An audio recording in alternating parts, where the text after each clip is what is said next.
কথা বলার সুযোগ করে দিয়েছেন মাননীয় স্পিকার। সেই সাধারণ জনগণের জন্য আজকে আমাদের কাজ করার সময় এসেছে। এই কাজ করার সময়ে মাননীয় স্পিকার, আমরা দেখেছি যে কিছু ধর্ম ব্যবসায়ী আছেন, ধর্মটাও কিন্তু ধারণ করার বিষয়। আমি খুব অবাক হয়ে দেখেছি বিগত কিছুদিন আগে আমাদের এই সংসদের বিভিন্ন সহকর্মীদেরকে নিয়ে, নারী সহকর্মীদেরকে নিয়ে সংসদের বাইরে কুরুচিপূর্ণ মন্তব্য করা হয়েছে।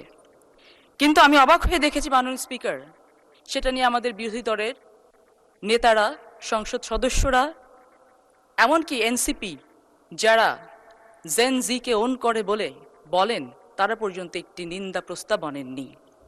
এখানে দাঁড়িয়ে মাননীয় স্পিকার আমি বলতে চাই, পৃথিবীতে এমন কোনো ধর্ম নেই যে ধর্ম কখনো পুণ্যকে না বলেছে, পাপকে হ্যাঁ বলেছে।